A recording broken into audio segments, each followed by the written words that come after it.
Oke. Hai Peppermint, welcome back Halo. di Talkover. Kali ini mungkin udah nggak asing ya pembahasannya di Talkover seputar tentang traveling. Tapi walaupun kita pembahasannya traveling, tenang aja karena setiap speaker pasti punya insight-nya sendiri-sendiri tentang traveling itu. Well, di episode kali ini sesuai sama judulnya, kita akan membahas traveling as a mom with her toddler. Kebayang nggak sih seberapa ribetnya traveling sama anak kecil? Walaupun banyak banget juga ya yang menyemogakan bisa traveling sama anak kecil. So, langsung aja kita sambut speaker kita pada kesempatan kali ini, Kak Beatrix. Hai. Halo. Halo, gimana Kak kabarnya? Baik, Kanita gimana kabar? Oke, Alhamdulillah baik sekali. Oke, mungkin Kak Beatrix bisa menyapa Travelmate sekalian memperkenalkan diri dan juga kesibukannya akhir-akhir ini apa sih, Kak? Halo Travelmate, salam kenal. Nama aku Albertina Beatrix. Aku adalah seorang ibu rumah tangga ya. Jadi kesibukannya ya sekitar ngurus-ngurus anak aja sih di rumah. Oke, Gitu. well, jadi kalau Travelmate mungkin penasaran ya, kenapa Kak Beatrix ini bisa jadi speaker di Talkover kali ini? Karena Kak Beatrix ini sering juga traveling sama anak kecil juga nih, karena kan pasti banyak ya yang pengen tahu tipsnya bisa traveling dengan aman dan nyaman ketika bawa baby gitu ya. Oke, nah aku juga penasaran karena Kak Beatrix ini kalau misalnya dilihat di sosial media ini juga sering beberapa kali upload konten-konten gitu ya. Ceritain dong Kak, kok bisa sempet sih ngonten di kala traveling sama bayi gitu sama anak kecil? Iya jadi, pengen supaya ini loh, momennya tuh nggak lewat, jadi biar kita tuh bisa ngelihat lagi. Soalnya kan kalau misalkan kita nggak kebetulan kan kalau memori HP tuh suka penuh ya, jadi ya udah di-upload aja lah, biar nanti kalau misalkan sewaktu-waktu kangen bisa sambil dilihat, gitu. Oke, berarti lebih ke biar ada memorinya gitu ya sambil Iya, ngonten menyelam, sambil minum air, sambil ngonten. betul betul. Oke, nah terus kalau Kak Beatrix sendiri sekarang itu anaknya usia berapa sih Kak? Kalau sekarang sih, anak aku usianya 1 tahun, Kak. Oh ya ampun masih baby banget ya ternyata masih 1 tahun. Dan seberapa sering sih Kak berarti untuk liburan sama baby? Sebenarnya aku tuh hampir setelah anak aku lahir ya, aku tuh selalu bawa anak aku, liburan dan jalan-jalan sih, Kak. Oke, oke. Nah, menurut Kak Beatrix sendiri hal apa yang wajib banget dipersiapkan ketika kita mau traveling, terutama mempersiapkan anaknya itu seperti apa ala Kak Beatrix? Oh, jujur ya, pas lagi aku traveling bareng anak ya, selain itinerary yang, menurut aku mesti detail banget, itu kesehatan aku sama kesehatan anaknya. Kesehatan tuh maksudnya kayak, misalkan kayak kemarin tuh aku mau jalan-jalan ke Jepang, tahu kan kita mau jalan-jalan jauh.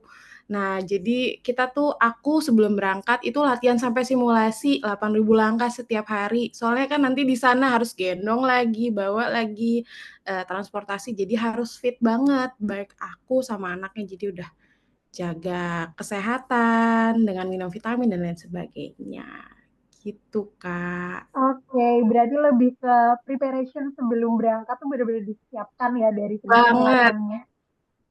Oke, terus Kak, biasanya orang-orang yang pengen traveling sama anaknya itu agak worry ketika kurangnya ada pembagian peran sama pasangan ya. Nah, kalau Kak Beatrix sendiri gimana? Ada nggak sih peran kayak, jadi nanti kalau misalnya pas traveling aku yang ini, kamu yang ngurus ini ya gitu. Heeh Sama heeh. pasangan aja. Jujur ya kalau aku sama pasangan itu kesepakatannya, itu pas lagi traveling itu harus bisa saling backup, mau aku sama pasangan. Jadi perannya tuh kalau misalkan aku harus bisa digantikan 100% sama ayahnya, baik mau ganti popok, mau ngasih makan, mau, apa perannya ayah tuh harus bisa deh, kalaupun aku juga harus bisa. Misalkan kayak kemarin ayahnya lagi pegang Hana, aku harus bisa ngurus imigrasi masuk, ngurusin dokumen dan lain sebagainya. Aku juga harus ngerti. Jadi harus bisa saling backup kalau aku tuh. Oke, tapi berarti sebelumnya udah diobrolin dulu ya Kak? Sebelum Harus berangkat tuh dong. udah. harus ada kompromi dulu nih. Nanti kamu ini, aku yang ini ya, gitu. Iya iya, harus banget. Jadi pas lagi traveling tuh nggak, apa ya, udah nggak bingung lagi gitu, Kak.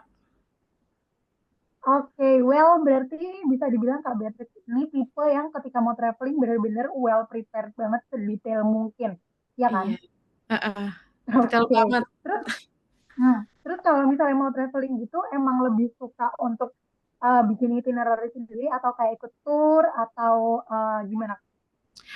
Jadi kemarin itu pas lagi aku jalan-jalan, karena aku sadar ya, aku bawa anak tuh takutnya, memperlambat orang lain ya kalau ikut tur. Nah, jadi aku bikin itinerary sendiri, Kak. Jadi pace-nya tuh bisa kita atur. Kalau misalkan tiba-tiba anaknya nggak bisa tuh, ya udah gitu, kita bisa cancel tanpa harus membebani kan. Nah, tapi kemarin aku juga sempat nyoba pakai tour juga waktu aku jalan-jalan ke Gunung Fuji, pengen nyobain gimana sih kalau misalkan kita apa ya, nggak bikin sendiri terus, ngikut ke tour kayak gimana. Ternyata jauh lebih nyaman kalau bawa anak tuh, ngurus sendiri dan bikin iten sih, Kak. Oke, karena kita bisa benar-benar menyesuaikan ya kayak hari Bener. ini ternyata anaknya misalnya kayak lagi kecapean nih, lagi rewel Iya gitu kita iya iya. deket-deket aja gitu misalnya ya. Heeh heeh heeh, bener bener bener bener. Oke, berarti harus mempersiapkan banyak opsi ya Kak untuk biar bisa fleksibel kan berarti kita harus punya banyak opsi kalau misalnya nggak ke sini berarti ke sini gitu. Berarti Iya. risetnya sejauh apa sih Kak Beatrix ketika mau traveling? Jujur risetnya dalam banget ya, karena kalau punya anak tuh plan A, plan B, plan C itu harus ada. Soalnya ketika kita udah mulai traveling kan, udah mulai jalan nih, waktunya terus jalan tuh. Kalau misalkan kita nggak di Indonesia nggak prepare plan A, plan B, nanti pas di sana bikin decision-nya tuh mikir lagi, waktunya kebuang. Jadi ya harus banyak banget cadangan rencananya. Oke, well kita pasti tahu ya kalau memang bahwa anak ketika traveling itu banyak banget triknya, banyak banget. Maksudnya tricky banget untuk kita bisa bawa anak kita tetap seneng ketika jalan-jalan kan nggak bisa kita atur ya mood Mhm. anaknya. Tapi kalau bisa di-share apa yang Kak Beatrix nikmatin ketika traveling bawa anak karena pasti ribetnya udah melebihi mungkin bisa dibilang melebihi kesenangannya tapi pasti ada kenikmatan yang kayak ini nih ketika bawa anak tuh ini loh senengnya yang nggak bisa didapat ketika kita sendiri. Ya selain apa ya, kita tuh nggak kelewatan momen bareng sama anak ya, banyak, keuntungan sih ketika kita bawa anak walaupun ribet. Yang pertama tuh misalkan kalau kita di pesawat tuh, kita tuh dapet karena aku bawa baby ya, jadi kita tuh dapat row depan. Dia tuh dikasih bassinet, walaupun kita fly on budget, kita bisa dapat legroom yang luas. Terus abis itu kita bisa dapat priority juga Kak, kalau misalkan kita naik transportasi umum kayak kemarin aku di Jepang. Walaupun aku berangkat pas rush hour, penumpang-penumpangnya juga sempat ngasih aku ini loh Kak, ngasih aku tempat duduk, terus aku juga diprioritaskan untuk misalkan waktu aku ke Vietnam bawa Hana tuh, imigrasi Vietnam itu panjang banget. Nah, dengan sepanjang itu, misalkan aku mau keluar ke Vietnam tuh, itu aku dapat priority line. Jadi aku nggak perlu ngantri lama, jadi bisa langsung keluar aja. Jadi itu kenikmatan-kenikmatan yang, wah gue jadi nggak perlu nunggu lama nih, jadi bisa duduk nih. Ya ada keribetannya, tapi ada keuntungannya juga. Oke, karena memang kalau segi fasilitas sendiri bawa toddler itu memang priority ya masuk ke Iya dalam betul betul. prioritas gitu. Betul Oke, betul betul. well tapi ada nggak sih Kak pengalaman di mana Kakak lagi traveling bareng sama anak dan Mhm, anaknya mungkin lagi susah diatur dan bikin Kakak mungkin kayak bad mood parah. ada banget sih, namanya juga anak ya, nggak ketebak. Iya. Cuman pas lagi kemarin tuh untungnya anak aku kebetulan jadwalnya tuh teratur banget, dari tidur, makan, kalau rewel tuh jadinya ketebak, oh ternyata si anak ini mungkin tidurnya kurang. Jadi mungkin ada plan yang ke-cancel, tapi ya udah deh kita ke tempat yang agak sepi biar dia tidurnya nggak keganggu. Jadi memang pace-nya tuh jadi harus diatur banget deh kalau misalkan traveling bareng anak, supaya jadi nggak ngerusak satu hari. gitu. Oke, tapi boleh nggak Kak di-share pengalamannya apa? Pas lagi bawa anak, jadi Iya. kemarin tuh aku pas lagi ke Kyoto itu sempat kecapean. Nah, itu anak aku tuh rewel banget. Terus abis itu akhirnya plan ke Naranya di-cancel. Karena, ya udah mungkin, anak aku mungkin lagi nggak enak badan, terus, bangunnya telat, badannya agak anget-anget dikit, terus jadi ya daripada kita ngerusak itu kan udah hari ke-6 ya. Nah, terus abis itu kalau misalkan kita dilanjutin perjalanannya, kita kan di Jepang tuh sekitar 13 hari.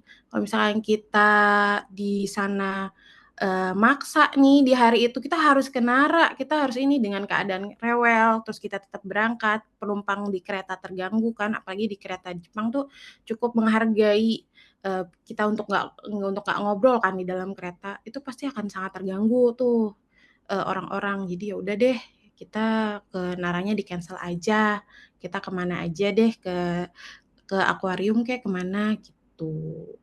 Oke. Kemudian kalau dari segi pemilihan destinasi sendiri, Mhm. memang sebelum berangkat, Kak Beatrice sudah riset untuk memprioritaskan kid friendly atau memilih destinasi yang seperti apa sih Kak yang bisa nyaman membawa anak ke sana? Jujur ya, kan kemarin kan aku bawa si Hana ini, itu anak aku tuh masih di bawah 1 tahun. Jadi dia tuh belum bisa jalan dan dia tuh belum bisa, ikut menikmati wahana ya. Jadi kemarin tuh aku milih destinasinya kayak kemarin aku ke USJ. Pas lagi ke USJ tuh aku, memilih yang memang aku bisa nikmatin, tapi juga partner aku bisa nikmatin. Jadi kayak kemarin kan kalau di USJ tuh ada kayak fasilitas child switch ya, Kak. Jadi Ya. kami berdua ikut ngantri tapi bisa bisa naik bareng gitu. Kalau misalkan aku udah selesai, terus suami aku juga bisa ikut naik. Pun kalau misalkan di USJ kan ada pawai, ada apa, anak aku juga bisa ngikutin juga tuh, bisa ikut happy walaupun dia cuma bisa ngeliat aja. Jadi sebenarnya destinasinya tuh nggak sampai pilihnya sampai ini banget sih, cuman yang penting kita ngikutin aja. Oke. Terus kalau dari segi makanan sendiri Kak, karena kan kalau mungkin orang dewasa lebih bisa dengan cepat untuk menyesuaikan. Kalau misalnya anak tuh mungkin dia harus pilih-pilih makanan gitu. Tapi kalau dari Kak Mhm. Beatrice sendiri memang sudah mempersiapkan dari sebelum berangkat, udah meal prep dulu atau ada trik-trik lain untuk memberi makanan ke anak di luar negeri? Kemarin tuh kan kebetulan aku plan A, plan B, plan C nih, pas lagi Oke. bareng sama anak nih. Kalau plan A-nya tuh sebenarnya aku tuh kan, tahu nih misalkan aku akan ke Jepang. Di Jepang tuh ada namanya Akachan Honpo. Jadi kita tuh bisa, beli perlengkapan bayi di sana. Ini beneran deh, kalau mau beli mendingan ke sana, soalnya aku nyari popok bayi aja tuh di supermarket tuh nggak ada, Kak. Banyaknya popok Oke. lansia, apotek juga nggak ada. Ya harus ke sana. Jadi kalau misalkan pas lagi awal trip, aku ke sana, terus kalau mau makanannya tuh di sana banyak banget, Kak, udah bisa ready to eat dan diporsi juga. Tapi karena kebetulan anak aku itu makannya tuh BLW, jadi waktu di bawah 1 tahun tuh dia udah ngikut tekstur aku, cuman memang potongan-potongannya tuh memang disesuaikan. Jadi pas lagi kita makan, itu memang nggak pilih yang terlalu asin, nggak terlalu pedas, jadi anak aku juga bisa ikut menikmati gitu. Gitu. Tapi kalau misalkan kira-kira nih si anak aku nih nggak mau makan, aku juga bawa makanan juga sih Kak dari Indonesia. Oke, berarti tetap ya walaupun pengen juga ngasih cobain anak makanan di sana, tapi kita juga tetap bawa makanan sendiri ini buat Iya, jaga-jaga kalau anaknya ternyata nggak doyan gitu ya. iya, kira-kira nggak doyan ya udahlah ya, yang Oke. penting gue ada cadangan. Oke, kalau dari segi budgetnya sendiri gimana Kak? Mhm. Karena kan mungkin kalau anak kecil ada beberapa part yang eh, apa namanya di luar kontrol kita. Misalnya kayak tiba-tiba anaknya butuh apa, tiba-tiba butuh apa. Nah dari segi budgeting sendiri gimana cara Kakak mengatur budget liburan bareng sama keluarga? Kebetulan karena liburan kita kemarin bareng keluarga itu sebenarnya honeymoon yang tertunda ya Kak, karena kan kemarin tuh Oh, sempet ada Covid, terus ada, iya iya iya. banyak, larangan untuk terbang. Jadi sebenarnya budget untuk jalan-jalan itu udah ada nih Kak dari lama nih, cuman supaya nggak over budget, itu dari pas lagi kita ngatur iten, Kak. Itu aku ngatur iten tuh sampai udah detail banget semuanya, kita mau makan kemana, udah sampai transportasinya tuh dirinciin banget. Jadi pas lagi di sana tuh nggak kalap, kalaupun kita mau beli oleh-oleh, aduh, kita udah tahu nih range budget yang kita bisa spend tuh berapa. Jadi kalau misalkan ada keperluan-keperluan anak tuh, oh oke aku masih ada sisa budget segini nih, jadi bisa belanja-belanja dikit-dikit ketika pas nyampe Akacan, Honpo.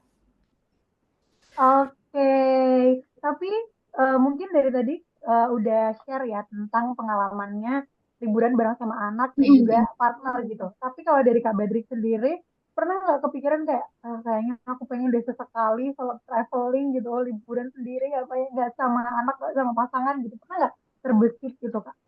Aduh, pernah sih. Kalau belum nikah tuh aku pengen banget jalan-jalan solo traveling gitu, karena banyak destinasi-destinasi yang aku pengen banget, Kak. Karena memang sebelum nikah juga aku udah suka sama traveling. Cuman ya kalau udah punya anak kan banyak banget yang harus dipertimbangin kan, dari plan A, plan B, plan C. Kalau kita sendiri kan lebih gampang gitu, bisa menyesuaikan. Pengen sih pengen ya, cuman ya sulit ya, Oke, Kak. tetap iya. Karena nggak mungkin ya kita ninggalin anak dalam jangka waktu yang lama, pasti anaknya rewel, udah kita keburu juga kangen gitu ya. Jadi Mhm. mungkin nggak bisa senyaman itu, walaupun bawa anak juga ada tantangannya tersendiri. Tapi Nah, aku juga penasaran, menurut Kak Beatrix sendiri, apa sih tantangan terbesar ketika kita traveling bawa anak dibandingin sama kita traveling sama pasangan aja? Jujur ya, tantangan yang paling besar menurut aku itu waktu. Anak tuh nggak bisa tahu Kak diburu-buru, itu tuh harus ngikutin pace-nya dia, mau, dia tuh tidur, mau makan, itu kan 2 hal yang nggak bisa kita buru-buruin ya, kalau makan diburu-buruin nanti cranky, terus abis itu, tidur misalkan dia, waktunya jam tidur tapi kita nggak ngasih dia tidur, itu bakal ruin the day banget. Jadi itu benar-benar ada memang plan-plan yang harus bisa di-cancel, kalau enggak nanti ya itu, bakal ruin satu hari. Jadi ya susah sih, ada susahnya, ada senengnya kalau bawa anak, cuman waktu yang paling nggak bisa diburu-buruin sih, Kak. Oke, berarti dari kesimpulannya buat kamu travelmate yang pengen liburan bareng sama anak dan juga pasangan ya tentunya, mungkin aku bisa tarik dua kesimpulan ya Kak. Ketika kita mau traveling bareng sama keluarga itu, yang pertama partner kita benar-benar harus siap dan mau kompromi sama kita untuk berbagi peran. Yang kedua adalah kita harus menyesuaikan pace kita sama anak kita, karena kita nggak mungkin memaksakan keegoisan kita kalau anaknya nggak siap gitu ya. Betul. Oke, next aku ada mini games nih Kak buat Kak Beatrix. Jadi aku Mhm. akan ngasih pilihan ke Kak Beatrix. Nama gamesnya This or That. Jadi ada dua pilihan dan Kak Beatrix pilih salah satu. Nanti pilihnya agak cepet aja ya Kak, karena nanti Oke. aku juga akan mengulik lebih dalam kalau misalnya aku merasa pilihannya Kak Beatrix kok ini ya gitu. Mhm mhm. Oke, yang pertama, solo traveling atau traveling bareng anak? Traveling bareng anak. Oke, liburan ke luar negeri atau dalam negeri? Ke luar negeri dong. Oke, newborn atau toddler? Newborn. Next, traveling sendiri atau sama tour? Traveling sendiri. Oke, well, last, flat shoes atau sneakers? Sneakers. Oke, well, aku penasaran, kenapa lebih memilih newborn dibanding sama toddler? Padahal newborn kan mungkin kayak masih baru banget ya menjadi seorang ibu. Mhm. Kenapa memilih newborn? Kalau newborn itu, karena kan kebetulan background aku bidan ya, jadi aku tuh sebenarnya tuh udah tahu nih, kalau pas lagi newborn tuh tipe-tipenya kayak gimana, kayak misalkan, oh dia akan bangun 2 jam sekali, 3 jam sekali, yang penting kita memenuhi needs-nya dia, kayak dia harus, minum susu, supaya dia nggak bilirubinnya nggak naik atau gimana. Terus kalau misalkan kalau toddler, toddler itu udah punya mau sendiri, Kak. Dia sudah bisa gitu bilang, "Enggak, nggak mau." Terus abis itu udah punya kemauan sendiri deh. Jadi lebih lama lah kita ngurusinnya, lebih bingung juga gimana ya caranya supaya dia nggak rewel, gimana supaya caranya dia nggak, apa ya, ikut gitu. Misalkan kita maunya dia makan, dia makan. Oh kalau newborn tuh dia akan mengikuti, yang penting kita udah tahu ritmenya aja, Kak. Oke, well, thank you so much ya Kak Beatrix sudah Iya. meluangkan waktunya untuk menyapa Travelmate. Dan terima kasih banyak juga sudah mau share experience-nya liburan bareng sama keluarga. Semoga kedepannya bisa lebih banyak lagi explore bareng sama anak-anaknya juga, bisa lebih enjoy lagi travelingnya. Dan makasih banyak juga buat Travelmate yang sudah antusias mendengarkan podcast kita pada kesempatan kali ini.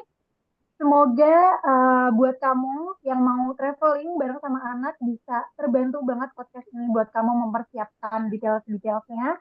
Karena tadi Kak Beatrix juga sudah memberikan tipsnya, sudah memberikan sharing experience-nya juga sebagai gambaran kamu untuk memulai traveling bareng sama anaknya. Dan juga buat Travelmate yang mau request topik untuk episode selanjutnya boleh banget langsung aja cek profilnya Holiday dan share apa yang mau kamu request di episode-episode Talk Traveler selanjutnya. Thank you, bye. Thank you Kak Makasih, Beatrice. Kak.